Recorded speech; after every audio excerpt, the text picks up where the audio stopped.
जय जिनेन्द्र। जो गंगदत्त सेठ की बात चल रही थी वो बात है। अब गंगदत्त देव जो है वो प्रभु से मिलने आए। वो जैसे ही नीचे आए, प्रभु के पास आए,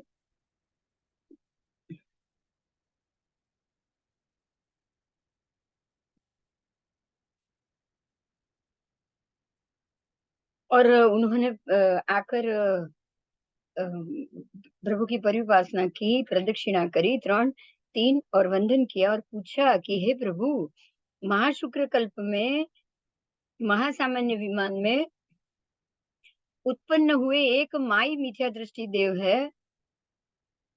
उसने मुझे पूछा कि परिणमन पामते हुए पुद्गल परिणत उसने मुझे इस प्रकार से कहा कि इसको परिणत नहीं कहा जाता, तेरा परिणमन नहीं हुआ है, अपरिणत है। तो क्योंकि वो पुद्गल परिणत हो रहा, इसलिए वो परिणत नहीं कहा जाता। तो क्या ये सही है? मैंने उसके लिए जवाब में ये कहा है कि परिणमन पामते हुए पुद्गल परिणत ही कहा जाता है, क्योंकि उसका परिणमन शुरू हो चुका है। अपरिणत नहीं कहा जाता क्योंकि पुद्गल परिणत हो रहा है, इसलिए वो अपरिणत नहीं है, परंतु वो परिणत है। तो क्या ये मेरा कथन सही है? उसने भी जैसे ही भगवान को देखा, उसने जवाब तो दे दिया, लेकिन वो जानना चाहता था कि क्या मैंने सही जवाब दिया है। तो वो आता है, भगवान के पास आते हैं और उन्होंने प्रभु को ऐसा सवाल किया। प्रभु कह रहे हैं कि हे गंगदत्त, और कहा कि मैं भी इसी प्रकार से प्ररूपणा करता हूँ कि परिणमन पामते हुए पुद्गल परिणत होते हैं, अपरिणत नहीं होते। ये अर्थ ही सत्य है। और इस बार प्रभु महावीर से गंगदत्त देव ने ये उत्तर धारण किया। उदाहरण करके वो बहुत ही खुश हुए, रुष्ट तुष्ट हुए और प्रभु वीर को फिर से नमस्कार किए और ना दूर ना नजदीक ऐसे बैठ गए और प्रभु की वो परे उपासना करने लग गए। तो ये 2 देव की बात हुई और साथ में शक्रेंद्र की बात हुई, तीनों की। प्रभु ने भी गंगदत्त देव और महान परिषद को धर्म कथा कही और शक्रेंद्र का भी पूर्वभव जानने को मिला और गंगदत्त देव का भी पूर्वभव जानने को मिला। गौतम स्वामी को तो कितने सारे जवाब मिल गए, सोचो। तो इस प्रकार से गंगदत्त देव भी प्रभु के पास से धर्म सुनकर उदाहरण करके वो भी रुष्ट तुष्ट हुआ और वहां से वो प्रभु को खड़े होकर नमस्कार वंदन करके उसने पूछा कि हे प्रभु, क्या मैं गंगदत्त देव भवसिद्धिक हूँ या अभवसिद्धिक? बराबर, क्या मैं भवसिद्धिक जीव हूँ, मैं गति में जाऊंगा सिद्ध गति में, या मैं अभव सिद्धिक हूँ? तब प्रभु ने कहा कि हे गंगदत्त देव, तू भव सिद्धिक है, तू अभव सिद्धिक नहीं है। मतलब तू भव्य जीव है, तू अभवी जीव नहीं है। तो इस प्रकार से तू सम्यक दृष्टि परित्त संसार, तू सम्यक दृष्टि जीव है, तू परित्त संसारी है, तूने अपने संसार को परित्त कर लिया है। मतलब तूने अभी उसको घटा दिया है, टूका कर दिया, सुलभ बोधि कर दिया। तेरे लिए बोधि सुलभ है, तू आराधक है, तू चरम है, मतलब तू मोक्ष में जाएगा। और इस प्रकार से गंगदत्त देव जो 32 प्रकार के नाटक बताए, गंगदत्त देव ने भी सभी लोगों को, और जो दिशा में से आए थे उस दिशा में वो चले गए। तो इस प्रकार से प्रभु महावीर ने जवाब दिए। अब गौतम प्रभु ने ये प्रश्न किया कि गंगदत्त देव की दिव्य देवर्धि, दिव्य द्युति, दिव्य देव प्रभाव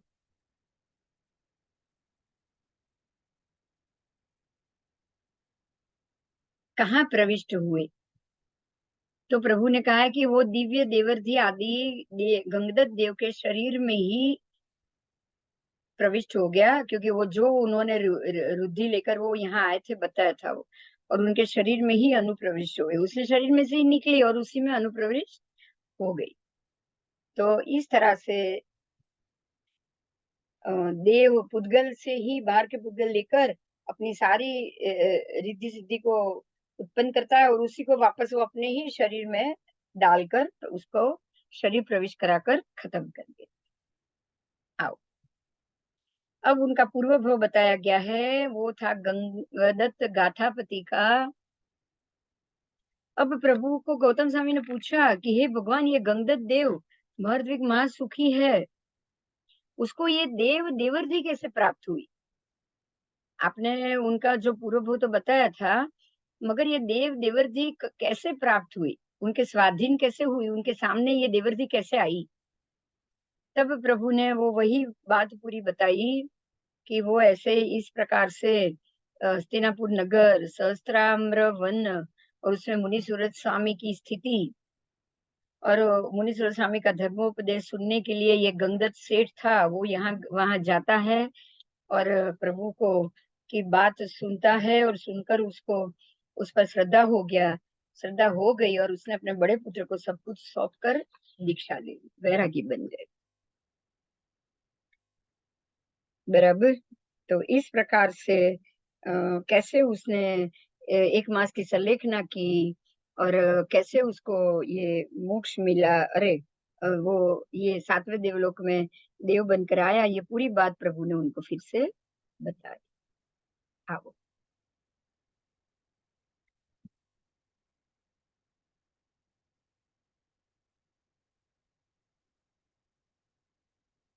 अब ये प्रभु को प्रश्न पूछा गौतम स्वामी ने, अब ये गंगदत्त देव देव के बाद कहाँ जाएंगे? तो प्रभु कह रहे हैं कि ये देव अपना देव भव पूर्ण करके महाविद्य क्षेत्र में जन्म लेकर वहीं पे ही सिद्ध गति को पाएंगे, मोक्ष आएंगे। तो ये हुआ शतक 15 पूरा, 15 का शतक 16वें का 5वां उद्देश्य पूरा हुआ। अब है 6ठा उद्देश्य, यहाँ स्वप्न संबंधी विवेचन दिया गया है। बराबर। स्वप्न किसको कहते हैं? स्वप्न शास्त्र अनुसार 72 प्रकार के स्वप्न होते हैं और इस 72 प्रकार के स्वप्न में 42 सामान्य स्वप्न हैं और 30 महास्वप्न। 42 सामान्य, 30 महास्वप्न। और जो भी तीर्थंकर प्रभु और चक्रवर्ती की माता होते हैं वो 30 महास्वप्न में से तीर्थंकर या चक्रवर्ती जब गर्भ में आए तब उनके आगमन के शुभ संकेत रूप 14 महास्वप्न को वो देखती है। वासुदेव की माता 7 को देखती है, बलदेव की माता 4 को देखती है और मांडलिक की माता एक स्वप्न को देखती है। बराबर। अच्छा, तो ये टोटल 14 महास्वप्न हुए। प्रभु महावीर स्वामी को भी छद्मस्थ अवस्था में, जब उनको केवल ज्ञान नहीं हुआ था, तब अंतिम रात्रि है, छद्मस्थ अवस्था की अंतिम रात्रि, केवल ज्ञान होने से पूर्व की बात। बराबर। प्रभु को सुबह केवल ज्ञान हुआ, उसकी अंतिम रात्रि को उन्होंने 10 यथा तथ्य स्वप्न उनको आए थे। तो उसका फल भी दूसरे ही दिन फल स्वरूप में जो सपना आया था, वो सपना का फल क्या था? तो दूसरे ही दिन प्रभु को केवल ज्ञान हुआ। तो प्रभु को केवल ज्ञान उत्पन्न होने से पूर्व रात्रि को ही उनको 10 सपना आए, तो सपना आने के बाद उसका कुछ फल होता है। तो प्रभु को तो जो 10 सपना आए उससे उनको दूसरे ही दिन केवल ज्ञान फल प्राप्त हो गया। तो कितने सपनों का फल उसी भव में मोक्ष प्राप्ति रूप होता है और कितने सपनों का फल एकावतारी होने का भी होता है। तो ये जो 30 महासपन है उसके बिल्कुल इस प्रकार से फल बताए हैं।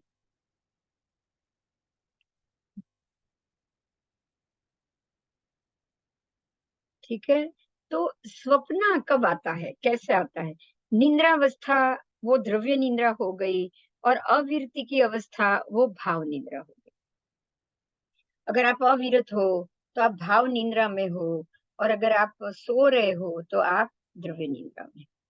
तो इस प्रकार से आप या तो नींद में से उठो तो जागृति हो गई और भाव निद्रा से भी उठो, अविरति से भी आप विरति में आओ तो वो भी भाव जागृति हो गई।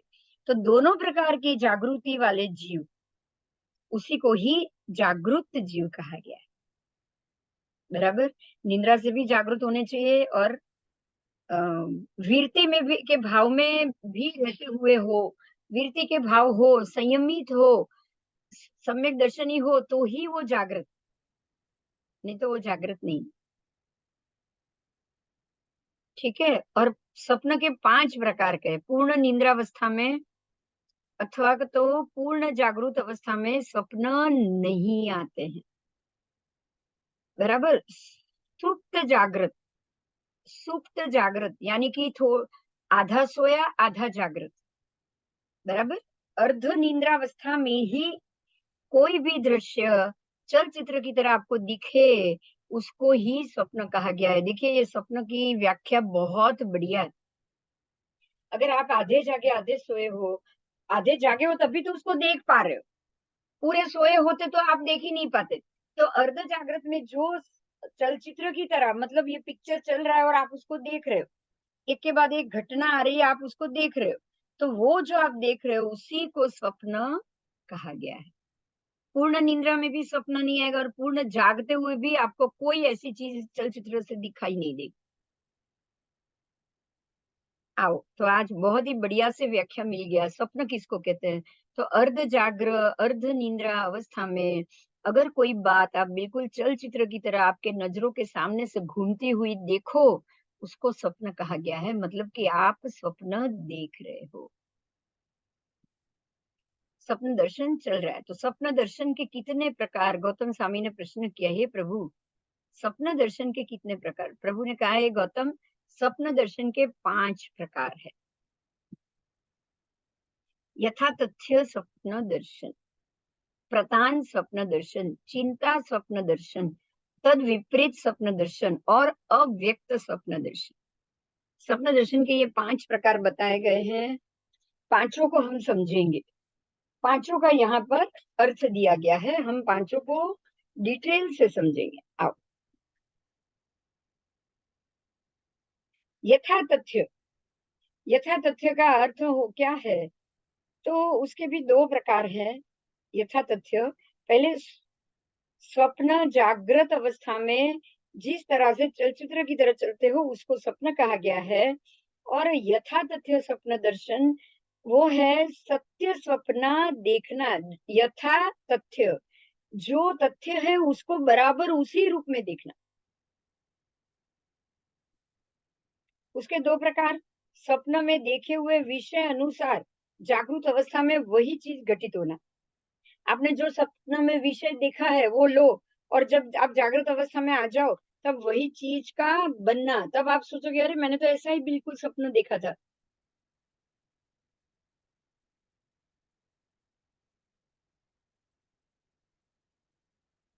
बराबर, जैसे कि सपने में किसी ने आपके हाथ में फल दिया, और उसी प्रकार के सपना दर्शन के बाद जागृत अवस्था में भी कोई आपके हाथ में वही फल दे, तो इस प्रकार के स्वप्न दर्शन को दृष्ट अर्थ अभिसंवादी यथा तथ्य स्वप्न कहा गया है।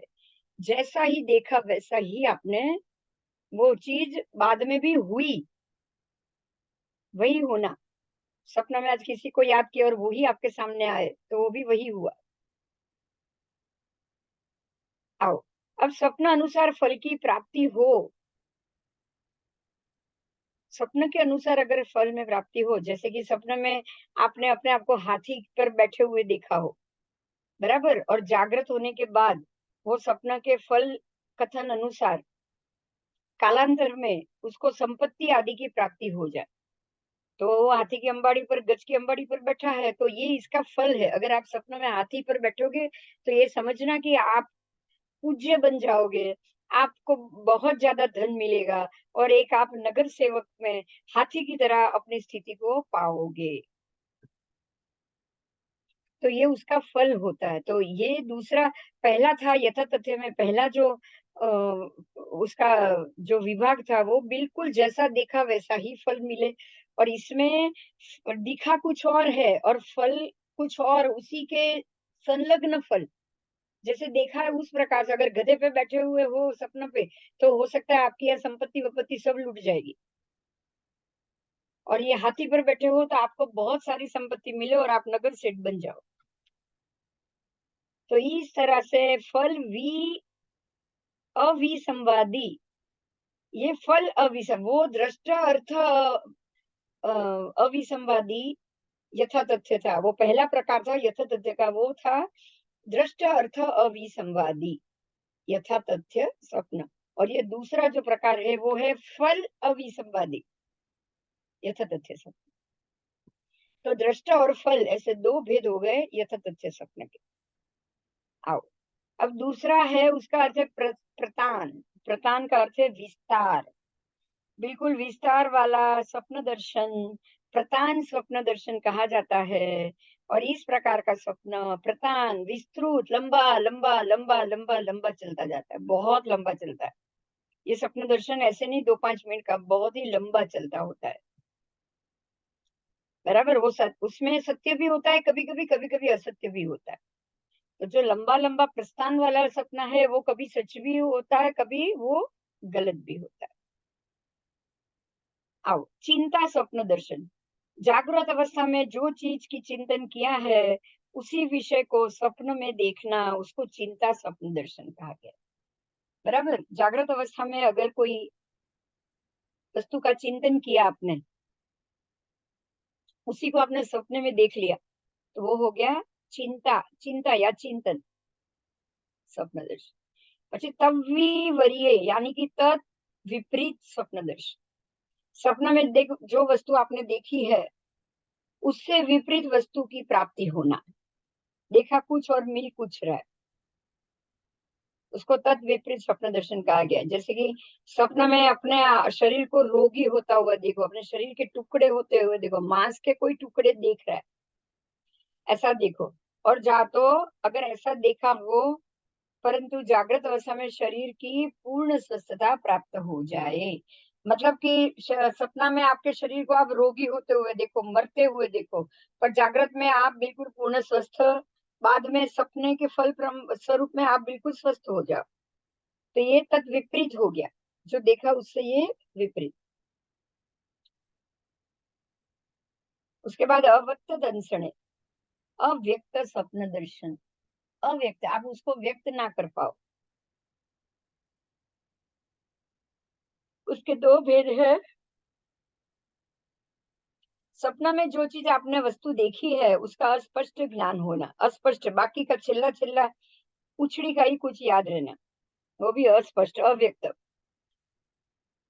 और स्वप्न अवस्था में आपने देखे हुए जो पदार्थ है वो जागृत अवस्था में भूल जाओ। सपने में आपने देखा भी है मगर आप जागो तब तक आप उसको भूल जाओ, तो उसका उस मतलब कि आपने अव्यक्त स्वप्न देखा है। ये पांचों प्रकार पूरे हुए। अब गौतम स्वामी ने प्रश्न किया है कि हे प्रभु, क्या सुप्त प्राणी ही स्वप्न जो है या जागृत भी देखते हैं, अ, या सुप्त जागृत दोनों देखते हैं? तब प्रभु कह रहे हैं कि सुप्त, जो परिपूर्ण निद्राधीन प्राणी है वो स्वप्न कभी देखते ही नहीं, और जो परिपूर्ण जागृत है वो भी स्वप्न कभी देखते नहीं है, मगर जो अर्ध निद्रा में है वो ही प्राणी स्वप्न देखते हैं।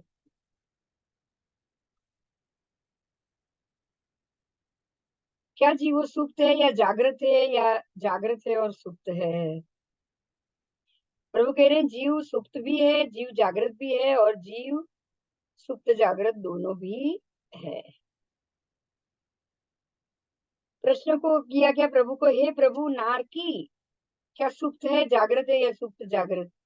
प्रभु कह रहे हैं नारकी सुप्त है, वो जागृत नहीं होते, वो सोए हुए होते हैं, सोए हुए भाव की दृष्टि से। बराबर, उनके अंदर वो जो जागे मतलब वो उनको सम्यक दर्शन हो, वो बदल जाए, वो अपने आप को सुधार दे, ऐसे हो नहीं सकता।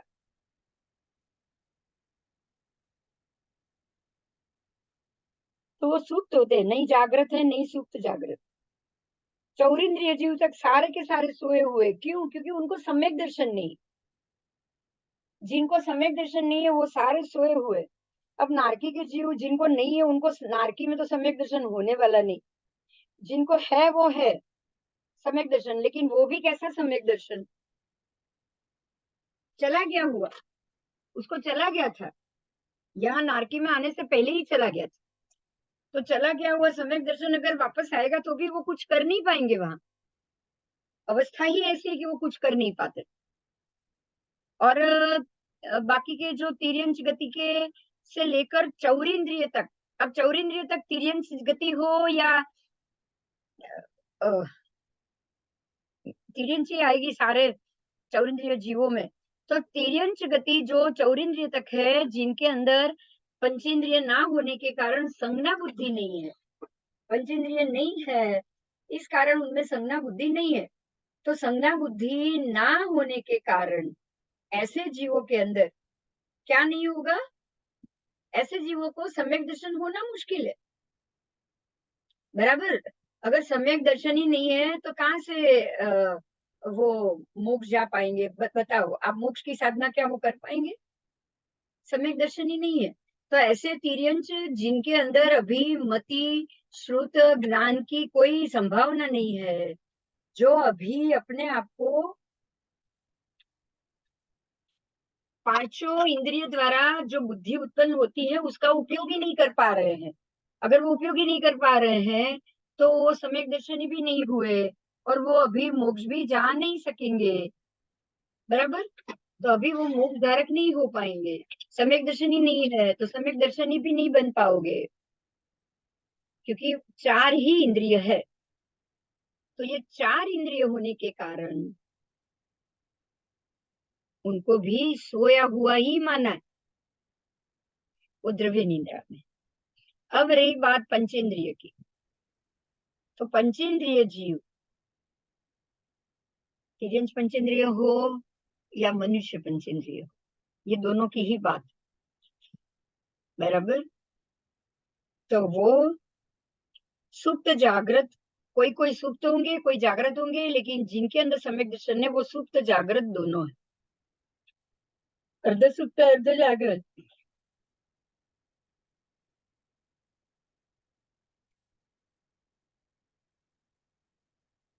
मात्र मनुष्य और तिर्यंच की बात है, बाकी सारे ज्योतिषी वाणव्यंतर वैमानिक वो सब नारक की तरह ही हो जाए, क्योंकि वो भी ये एक बार सम्यक दर्शन है, लेकिन होने के बावजूद वो उसमें कोई नया भाव बढ़ाना घटाना नहीं कर पाएंगे, ना ही उनका सम्यक दर्शन घटेगा और ना ही उनका सम्यक दर्शन बढ़ेगा। क्योंकि देव गति में भी पंचेंद्रिय होने के बावजूद उनके पास औदारिक शरीर ही नहीं कि वो क्रिया कर पाए और अपने दूसरे कर्मों को भी घटा पाए। तो यहाँ अगर देव के पास सम्यक दर्शन है तो भी वो उपयोग नहीं कर पाएंगे और नए कर्मों को घटा नहीं पाएंगे, और अगर नहीं है तो वो ला नहीं पाएंगे। ऐसे ही देव पंचेंद्रिय में भी सम्यक दर्शन नहीं है तो वो ला नहीं पाएंगे, अगर है तो भी वो उसका उपयोग करके कर्म को घटाने का प्रोसेस नहीं कर पाएंगे। मात्र तिर्यंच पंचेंद्रिय कर सकते हैं और मात्र मनुष्य पंचेंद्रिय कर सकते हैं,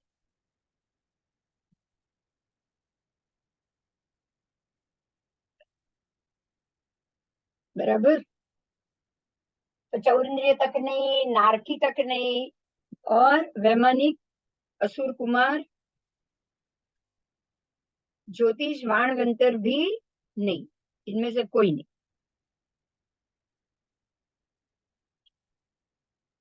आओ,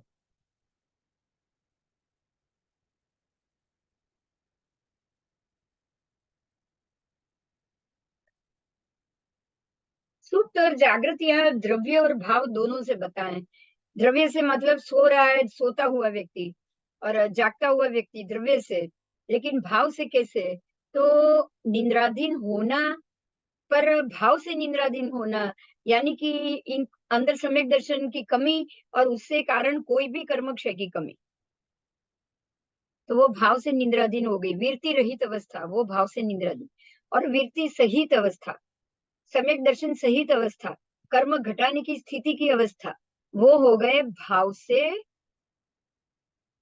जागृत। अगर जीव अवीरती है तो वो जीव भाव से सुप्त है, सोए हुए हैं। और अगर जीव देश वीरत है वो भाव से सुप्त जागृत दोनों है, बराबर। और जो जीव सर्ववीरत है तो वो भाव से पूर्ण रूप से जागृत। कितना बढ़िया समझाया, देखिए। अवीरती है तो सोए हुए, मिथ्यात्वी है सोया हुआ है, वीरती है तो देश वीरती, वीरती में भी दो है, देश वीरती अर्ध जागृत अर्ध सोया, और सर्ववीरती पूर्ण जागृत।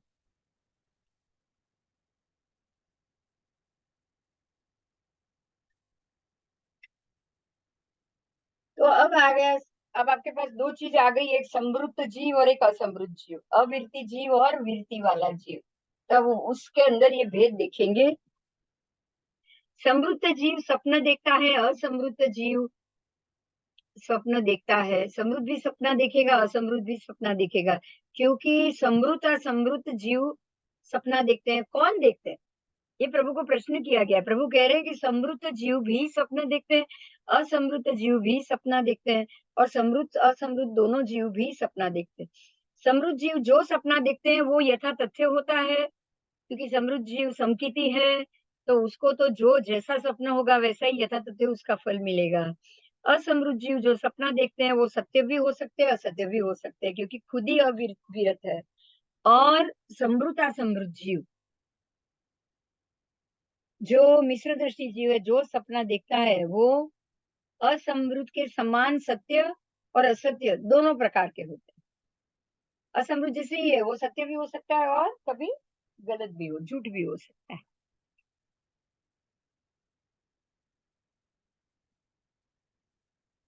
समृद्ध कौन? तो जिसने सारे पाप रूप स्थानक का आश्रव का निरोध कर दिया और जो सम्यक दर्शन की अवस्था में बैठा हुआ है। ऐसे सारे सर्ववीरती श्रमण, बराबर, जो आहारों का निरोध करके सारे व्रतों का धारण करके वैरागी बनकर बैठे हुए श्रमण। और असमृद्ध कौन? तो पाकस्थान का निरोध नहीं किया, पाकस्थान अभी भी खुले हैं, अभी कोई व्रत पचखंड नहीं है, देश वृत्ति का भी पचखंड नहीं, वो हो गए असमृद्ध। और समृद्ध और समृद्ध यानी कि जिन्होंने आंशिक रूप से, समृद्ध और असमृद्ध दोनों के मध्य में, जिन्होंने आंशिक रूप से पापस्थान का निरोध किया है, ऐसे देश विरत जीव, सर्व से नहीं, देश से किया है, बराबर, वो हो गए समृद्ध और समृद्ध।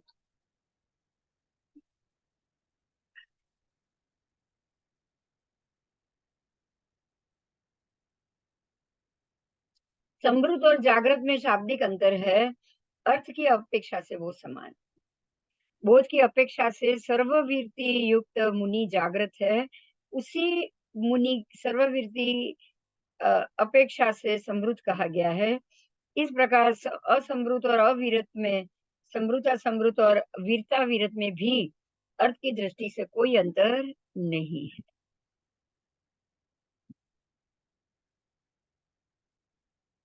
दोनों में सिर्फ विषय की दृष्टि से जो अंतर है वो है सुप्त जागृत पृछा में मात्र,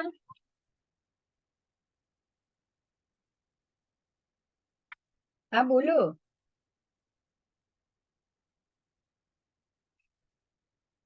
અરે ઋષભે મૂક્યો છે મેસેજ, જો પેલામાં સુનીતા શું જવાબ આપ્યો છે એ લોકોએ.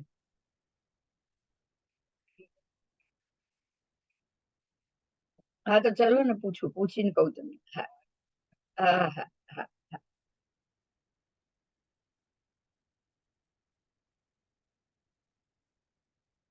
अब अब दोनों प्रकार के सूत्रों में विषय की दृष्टि में अंतर है। सुप्त जागृत पृछा में मात्र सुप्त जागृत यानी कि अर्ध निंद्रा वाले ही स्वप्न देखते हैं, और समृद्ध असमृद्ध की पृछा में तीनों प्रकार के जीवों को स्वप्न देखते हैं। मतलब ये द्रव्य की बात है। अर्ध जागृत तो निंद्रा वो द्रव्य से देखना है, भाव से तो अर्ध जागृत जागृत सबको, समृद्ध को भी सपना आएगा, असमृद्ध को भी सपना आएगा, और समृद्ध असमृद्ध को भी सपना आएगा। आओ। जब तक ज्ञान जीव को दर्शनावरणीय कर्म का उदय होता है तब तक ही स्वप्न दर्शन होता है, बराबर, क्योंकि यहाँ पे स्वप्न दर्शन समृद्ध को कहा है, सर्ववीरती को कहा है, सर्ववीरती को ही ये स्वप्न दर्शन आता है पूर्ण रूप से, पर दर्शनावरणीय कर्म रहित सर्ववीरती यानी कि अयोगी संयोगी केवड़ी, केवड़ी भगवंतों को निंद्रा या स्वप्न दर्शन होता ही नहीं, क्योंकि उनको तो सारी चीज अपने आप ही संपूर्ण रूप से दिखाई देती है। इसीलिए केवली भगवान को निंद्रा या स्वप्न आता ही नहीं, होता ही नहीं।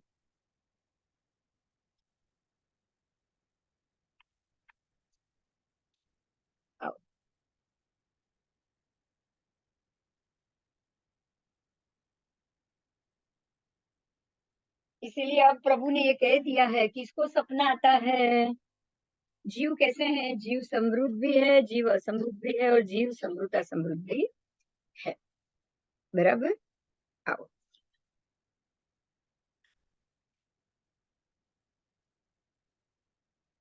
अब प्रभु को पूछा प्रश्न कि हे प्रभु, स्वप्न कितने प्रकार?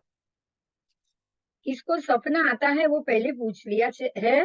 अब पूछा है कि स्वप्न के प्रकार कितने हैं। तब प्रभु ने जवाब दिया है कि गौतम, स्वप्न के 42 प्रकार, 42 प्रकार के सपना होते हैं। उसमें से 30 महासपना, 30 महासपना होते हैं।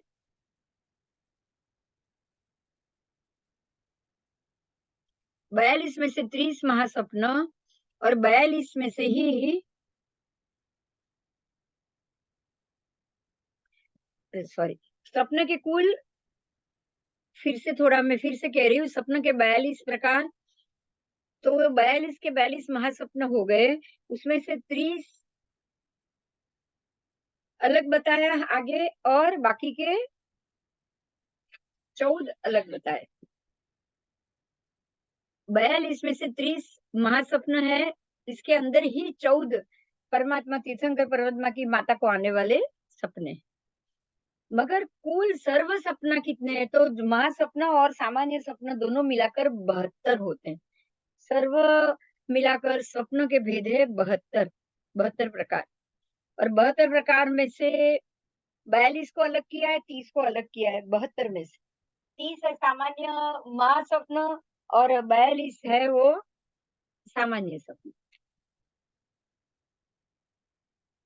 इस प्रकार के दोनों मिल गए 72, और टोटल 72 स्वप्न हो गए।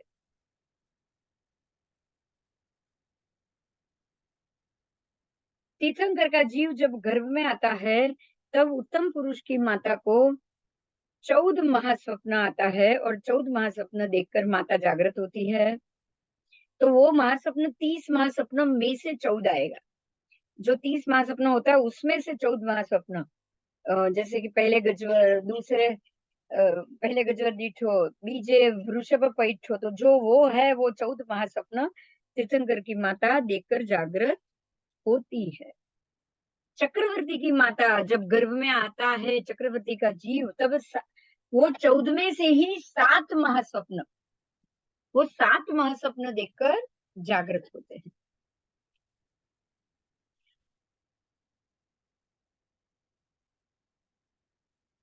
वो भी गज आदि में से ही 7 आएगा। वासुदेव की माता जब गर्भ धारण करती है, तब यही 14 सपनों के अंदर से ही कुछ कोई 7 महासपन देखकर उसकी माता जागृत होती है। बलदेव की माता को जब सपना आते हैं, गर्भ में बलदेव का जीव अंदर प्रवेश करेगा, तब माँ को 4 महासपना आएगा। 14 में से 4 महासपना आएगा। देखिए, यहाँ तीर्थंकर परमात्मा हो गए, वासुदेव हो गए, चक्रवर्ती हो गए, बलदेव हो गए, वासुदेव हो गए। तीर्थंकर प्रभु को 14 सपना, चक्रवर्ती को भी 14 सपना, उतने ही 14 सपना। और वासुदेव की माता को 7 सपना, बलदेव की माता को 4 सपना। लेकिन यहाँ प्रति वासुदेव की माता को कोई सपना नहीं आता। प्रति वासुदेव भी त्रिसृष्टि शला का पुरुष में है, लेकिन उनको कोई सपना नहीं आएगा, क्योंकि शुभ जीव को वो जन्म नहीं दे रहे। अब आए बलदेव की माता को 4 सपना। फिर मांडलिक की माता, मांडलिक राजा, यानी कि कोई एक नगर का राजा बड़ा होने वाला हो, तो उसका जीव अगर गर्भ में आए, तो उसकी माता भी 14 में से कोई भी एक महासपन को देखकर जागृत होगी, कोई भी एक।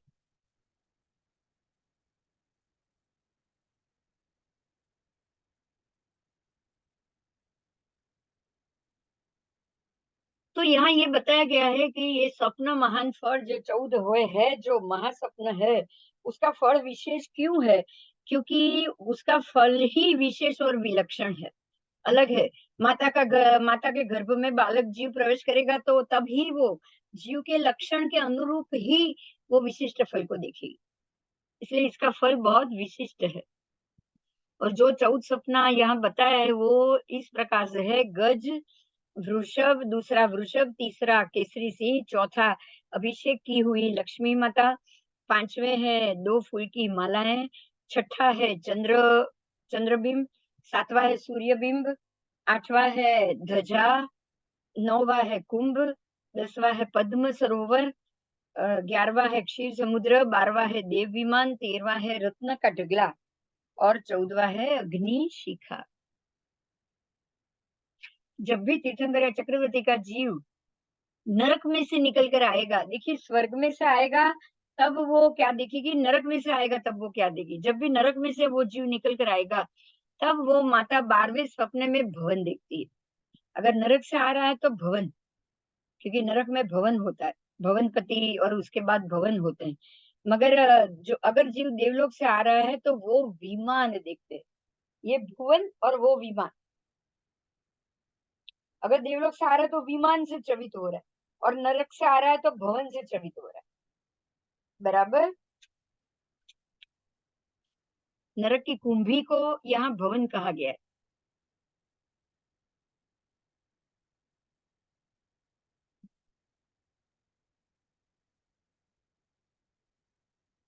वासुदेव की माता 7, बलदेव की माता 4 और मांडलिक की माता 1 उत्तम स्वप्न का दर्शन करती है।